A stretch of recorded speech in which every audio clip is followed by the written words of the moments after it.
Երկար հարցազրույց Վերջին մեղադրանքի մասին, պարոն նախագահ, այս վերջինից։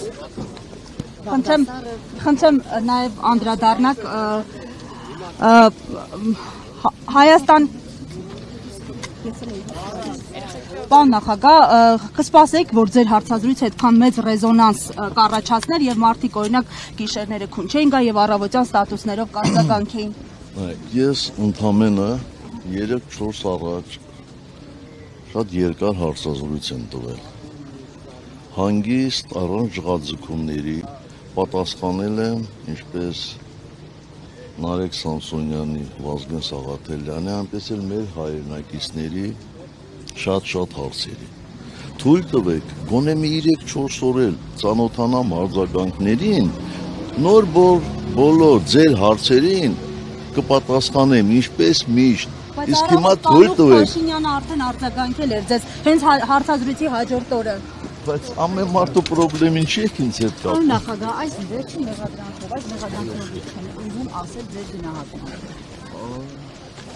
Մեկը մեկի հետևից մեղադրանքներ կան։ Հայտնի փաստ է դա,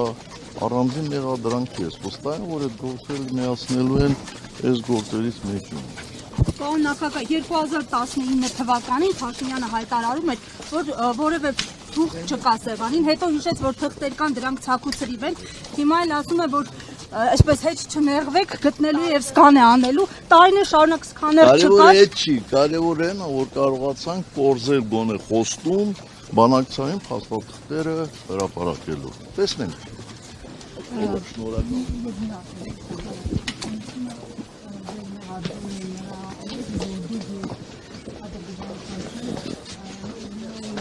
Մեղադրանքները քննեցում իշխանության հարցերին եւ այլն։ Ձեր գնահատականը։ Պետք չի սեփական անճարակությունը